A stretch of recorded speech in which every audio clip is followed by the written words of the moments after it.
Dobar dan. Priča o zdravstvenom turizmu od samih svojih početaka kod nas seže baš na Kvarnersku rivijeru. Blagodati klime uz sve druge čimbenike otvorili su isto tako davno prostor za djelovanje. Jesmo li uopće ili makar dovoljno svjesni kako naše zdravlje ovisi o korištenju tih blagodati? Razmišljamo li u našem suvremenom vremenu što znači korporativno zdravlje? I u Europskom parlamentu odlučeno je da svi sustavi budu okrenuti kulturi zdravlja. Upoznajmo se u današnjoj dijagnozi s važnim aspektima kulture zdravlja.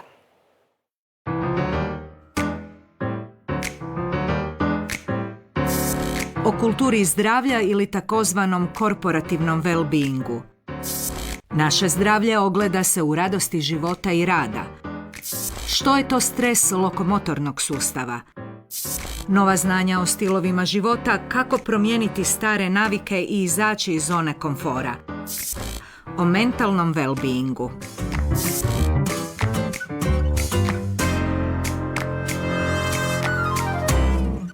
Danas je s nama primarijus dr. Vlasta Brozičević. Dobrodošli. Specijalist fizikalne medicine, rehabilitacije, reumatolog.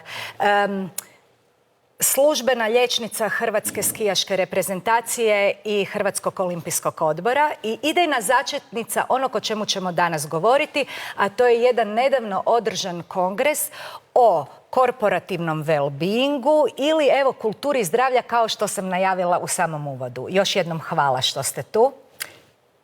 S nama je i publika. Uvijek ista, gotovo ista, mijenjaju se učenici, ali Srednje škole za medicinske sestre s njihovom profesoricom Irenom Koraj. Evo, za početak, jeste li zadovoljni, kao što se to obično pita, kako je kongres prošao? Jesu li ciljevi ostvareni? Hvala na pozivu. Jako smo zadovoljni. Iznenađeni smo odazivom upravo tvrtki jer se broj jako povećao i institucija koje nas prate u svemu tome. Sudjelovalo je preko 14 tvrtki koji su iznijeli primjere svoje prakse kako poboljšati upravo zdravlje i well-being svih svojih djelatnika sa mnoštvo ideja, a sve to na već drugom međunarodnom kongresu Terme Selce u Selcima. Čast nam je da smo mogli čuti nekoliko panela o ciljeve koje smo postavili da smo i ostvarili, da se je žustro razgovaralo upravo o mentalnom zdravlju, fizičkom zdravlju, prehrani i ono što sam ja nazvala radost rada. Evo, nadam se da ćemo žustro nastaviti i danas u našem studiju. Pojam kulture zdravlja mogli bismo objasniti kao najvažniju ili najjaču kariku koja označava prevladavanje bolesti, svladavanje svih prepreka na putovanju od bolesti prema zdravlju, životu bez dijagnoza ili s dijagnozom BO. Suvremeni način života obilježen globalizacijom, urbanizacijom, kompjutorizacijom, sjedilačkim načinom života sa sve manje fizičke aktivnosti te loše životne navike posljednjih su desetljeća pridonijeli značajnom porastu kroničnih nezaraznih bolesti, pa je važno kontinuirano raditi na edukaciji građana, promociji zdravih stilova života i prevenciji. Tim više ako znamo da su kronične nezarazne bolesti zdravstveni prioritet jer su odgovorne za 90% svih smrtnih slučajeva. Pojam kulture zdravlja podrazumijeva shvaćanje da je umijeće medicine putovanje od kulture bolesti ka kulturi zdravlja, odnosno od simptoma i dijagnoza do zdravog pojedinca. U današnje vrijeme često vidimo rascjepkanost medicinske struke, pretjeranu informatizaciju i sve naglašenije probleme komunikacije između zdravstvenih radnika i bolesnika. Stječe se dojam kao da živimo u kulturi bolesti i dijagnoza, a ne kulturi zdravlja. Stoga je nužno razvijati medicinu usmjerenu prema osobi. Ovaj se princip može primijeniti kako na pojedinca, tako i na skupine ljudi poput zaposlenika u tvrtkama. Upravo je taj segment bio glavna tema nedavno održanog Međunarodnog kongresa Korporativni well-being godina poslije, kao svojevrsna nadogradnja prošlogodišnjeg prvog kongresa tog tipa u Hrvatskoj. Kongres je zapravo platforma za razvoj rasprave o tome kako poboljšati kulturu zdravlja i dobrobiti u tvrtkama kroz najbolju praksu, edukaciju, reedukaciju, preventivne zdravstvene i wellness programe s ciljem povećanja učinkovitosti i produktivnosti te ravnoteže između poslovnog i privatnog života. Pandemijsko razdoblje se odrazilo na zdravlje velikog dijela, osobito mlade i radno aktivne populacije, intenzivirajući postojeće ili izazivajući nove probleme. Takvo stanje postavlja snažne izazove pred cjelokupno društvo uz nužnu posvećenost mentalnom i fizičkom zdravlju te zdravoj prehrani. Eto, kongres se održao točno krajem prošlog tjedna, 12.5. I kazali ste na samom početku, na otvaranju kongresa, da nije slučajno izabran taj datum. Evo, podijelite s nama zašto nije slučajno izabran. Svake godine kad nešto organiziramo, mi se brinemo što se tada desilo i na međunarodnom nivou. I upravo nije moglo biti bolje posloženo da je to 12. svibanj, Međunarodni dan sestara. Imam čast i priliku da se ponovo zahvalim svim onim i budućim članovima tako jednog značajnog, ja bih rekla, djelatnosti čiji fokus je upravo zdravlje. Drugi datum je briga o zdravlju biljaka, jer biljke su neophodno važno za održivost naše planete.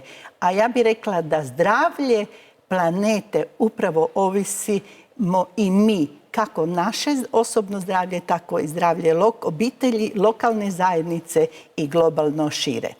Osim toga, mi pratimo budno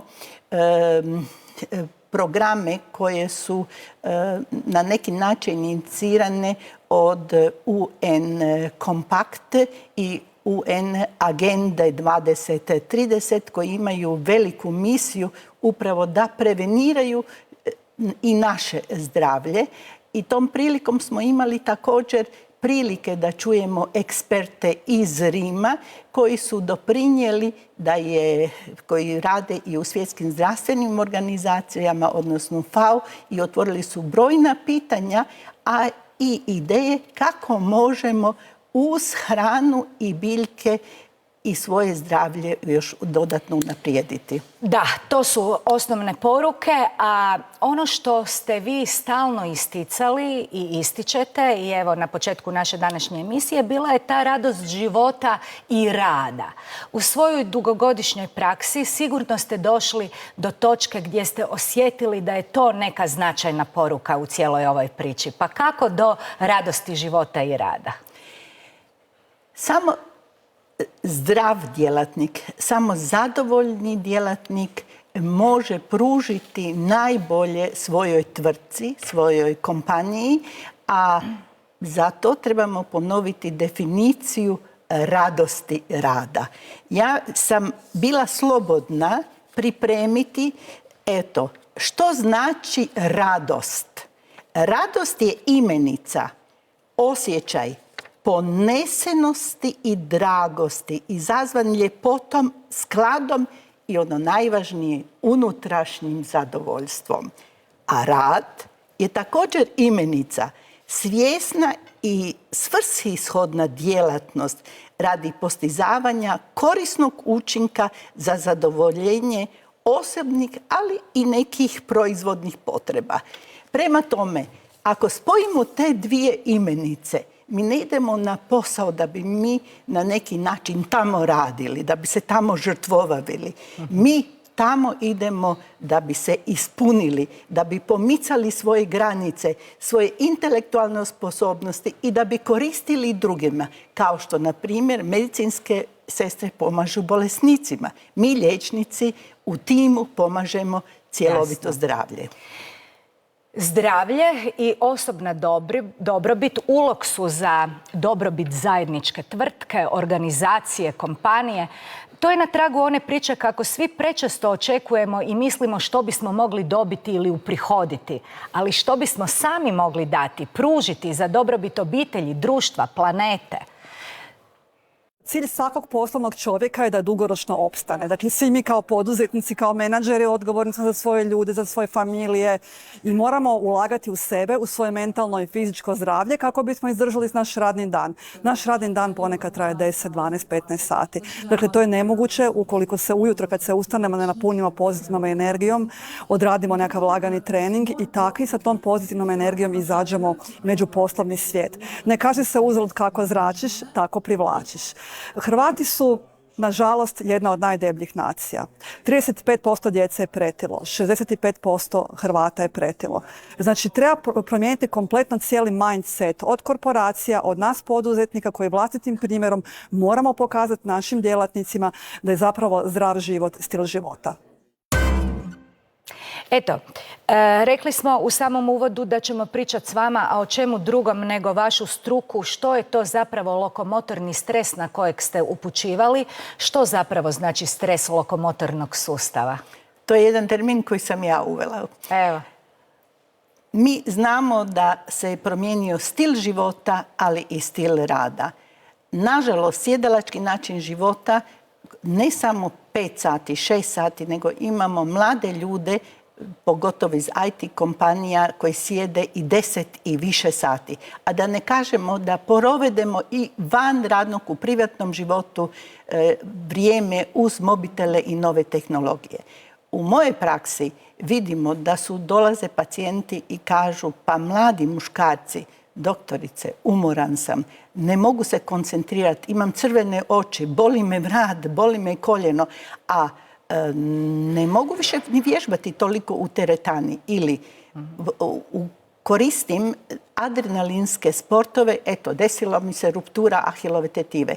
Znači, stres lokomotornog sustava ide od overloada, znači prenaprezanja, pa sve do povreda. Žene su nešto drugačije. One kažu ništa više nije kao ranije. Dobili smo 5 kila više, ne možemo to skinuti, ne možemo se koncentrirati, sve me boli. Ne mogu pružiti ono što je potrebno mojoj familiji, a bojim se niti mojoj tvrtci. Da, jako ste lijepo to sve objasnili. Usput ste rekli što su uzroci tog lokomotornog stresa, kako vi nazivate. Pretpostavljam načina ima, liječenje, terapija postoji. Pravovremeno treba prepoznati upravo te prve uzroke zamora. Treba provesti u tvrtkama što prije edukaciju, ali nije dovoljno jedanput reći. Treba provesti i reedukaciju. Treba postaviti, kao što je jedna tvrtka rekla, ambasadore zdravlja, motivaciju jedni između druga. Pokreni se, digni se, ajmo se istegnuti zajedno u grupi. Prenesimo tu motivaciju jedni na drugom kako bi ostali svježi i još imali energiju za privatan život. Hvala lijepa. Pitanja iz publike čekamo. Pratite li stanje pacijenata i nakon što oni odu od vas? Svakako. Nije dovoljno, to je jedno odlično pitanje, nije dovoljno jedanput provesti jednu terapiju ili jedan takav well-being program od 3 dana, 5 dana ili 7 dana. Moramo ostati i dobro se upoznati i surađivati.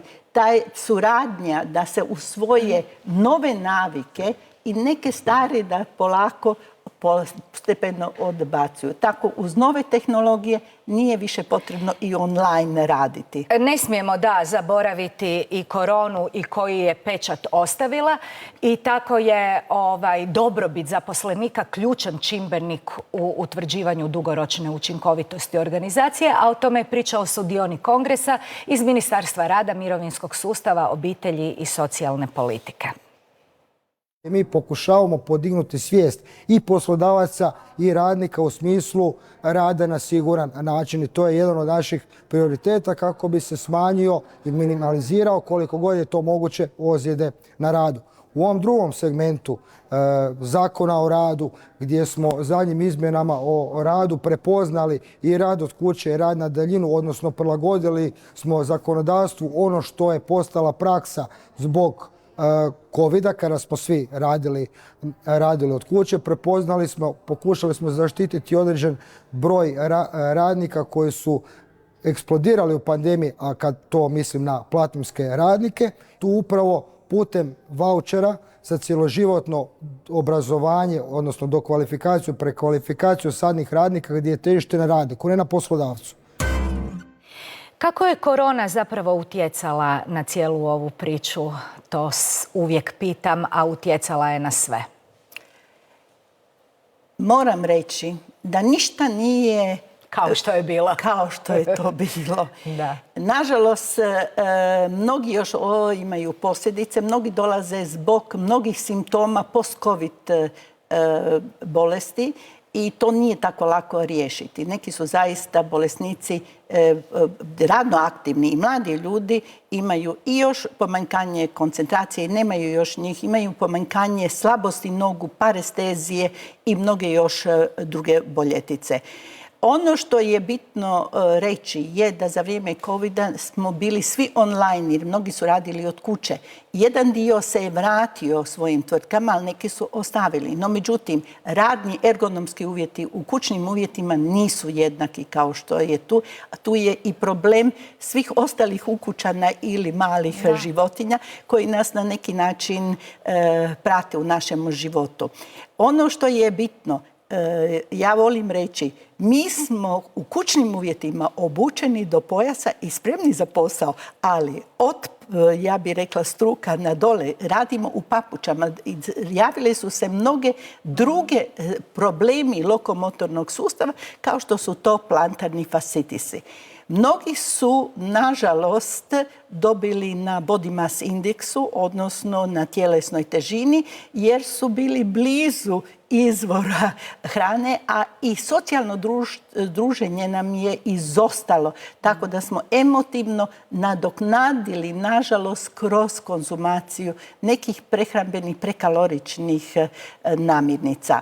Ono što je bitno, da još uvijek ljudi ne spavaju i kvaliteta sna je veliki problem i tu treba ponovo se vratiti u normalni ritam, vratiti se u svoje tvrtke i na neki način poslušati savjet eksperata koji se bave za određena zbivanja. I opet kažem, nije dovoljno to 3 sata, 3, ja bih rekla, minute na dan koje mi preporučujemo za početak da bi se usvojile neke nove navike, nego to treba više puta kroz dan ponavljati, a neki puta se treba i izdvojiti iz svoje sredine i na neki način porazgovarati sami s sobom i donesti odluku o usvojenju novih životnih navika. Da, donijeti odluku, to je najvažnija stvar na svijetu, kažu. A svijet odraslih ima krucijalan zadatak razmišljati o svijetu mladih koji će jednog dana postati odrasli. Tu se skriva gnijezdo za usvajanje dobrih, pravih navika. Naš najveći doprinos društvu je projekt Vrtim zdravi film, koji već kontinuirano provodimo više od 12 godina zajedno sa snažnim partnerima. To su Hrvatski školski sportski savez koji je provoditelj projekta u školama i Hrvatski zavod za javno zdravstvo. Što radimo u Vrtim zdravi film? Mi preko profesora tjelesne i zdravstvene kulture educiramo djecu o važnosti pravilne prehrane i važnosti svakodnevne tjelesne aktivnosti.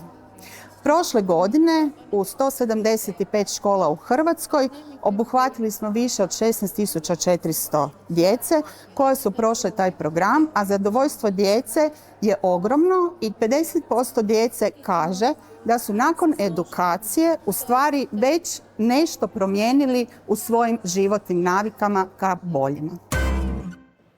Da, važno je pitanje kako se izlazi iz zone komfora. Teško, ali moguće.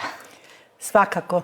Nijednu stvar nije dobro odlagati, kako u obitelji, tako i u tvrtki. Ako mi imamo, kao i u zdravlju, ako imamo, nažalost, malignu bolest, treba je radikalno početi liječiti, boriti se protiv toga. Tako i protiv loših navika ili navika koji smo usvojili, a čak smo možda i mislili da su one dobre. Treba postaviti ciljeve. Nikada ne treba napraviti popis od 100, ja bih rekla, novih ciljeva. Ja ću biti sad super Batman u zdravlju. Treba usvojiti 3 nove navike kroz neki određeni period i to podijeliti sa svojim najbližima. A ako ne mogu sami, onda treba to podijeliti sa stručnjacima, ekspertima ili u radnoj organizaciji kolega sa kolegom. Ta motivacija je jako, jako bitna. Ja to volim usporediti sa vrhunskim sportašima jer cijeli život radim sa njima.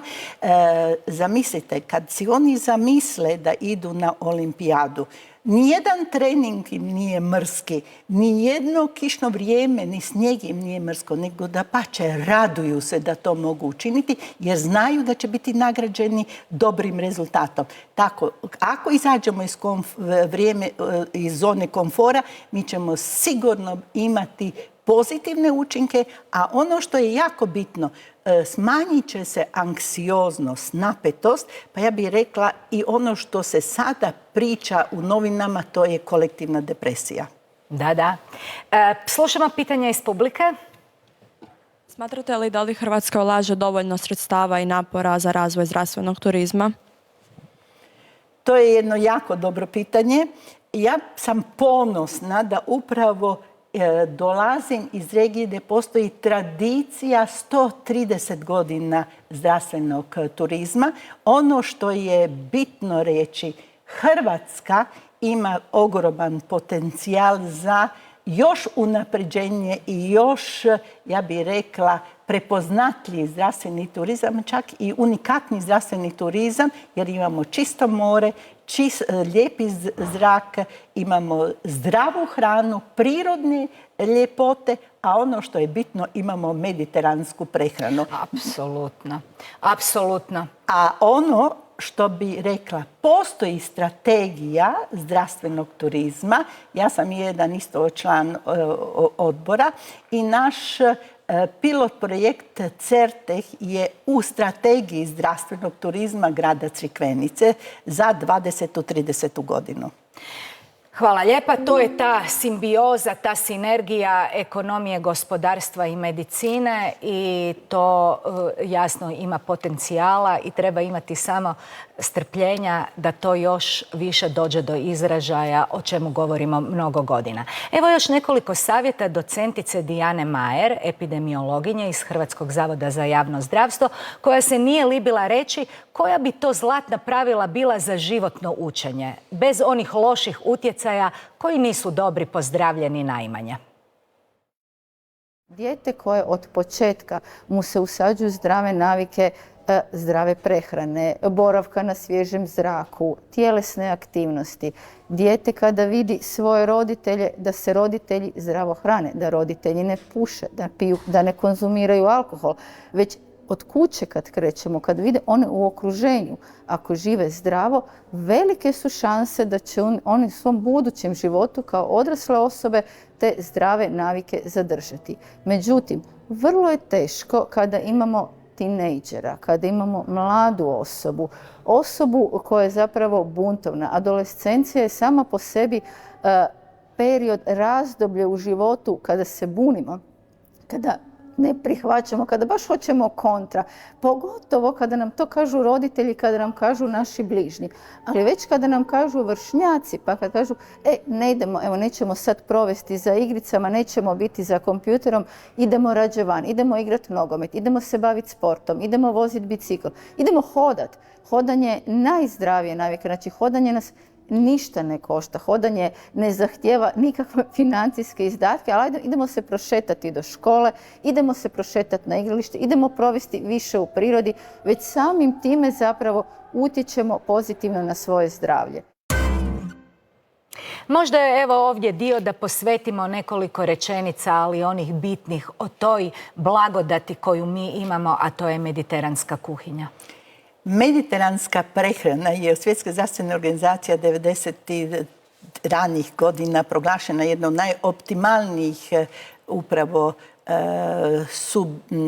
ja bih rekla i lijeka, kao što je Hipokrat rekao, za naše zdravlje.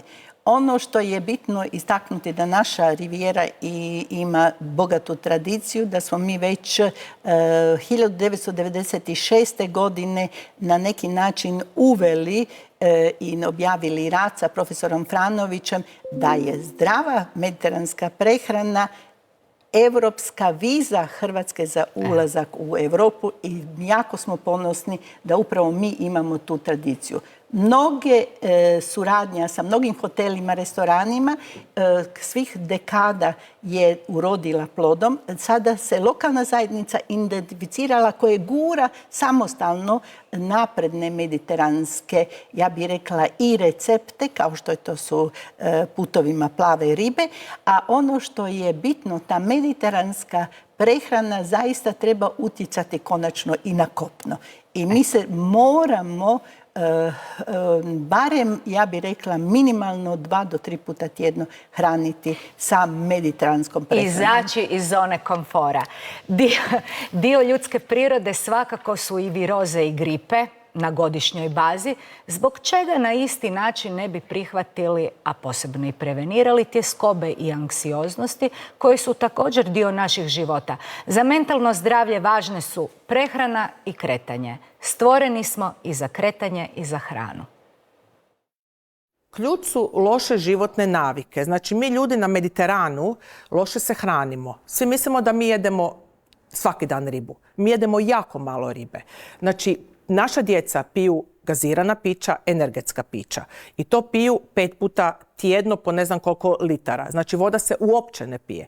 Znači, mislim da smo mi ti, roditelji ti, općenito zajednica, učitelji, profesori, predstavnici nekakve lokalne zajednice, ti koji moramo educirati prvenstveno djecu, a onda i sve počinje od nas samih.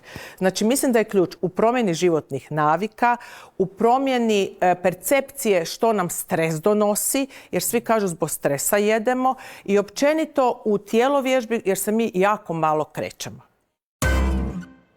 Sigurna sam da je nedaća sa koronom otvorila zapravo malo šire vrata da o mentalnom zdravlju progovorimo sa svih aspekata. Imali smo prilike čuti iz svih medija i možda je to ipak olakšalo neku percepciju da se o mentalnom zdravlju stvarno moramo malo više brinuti.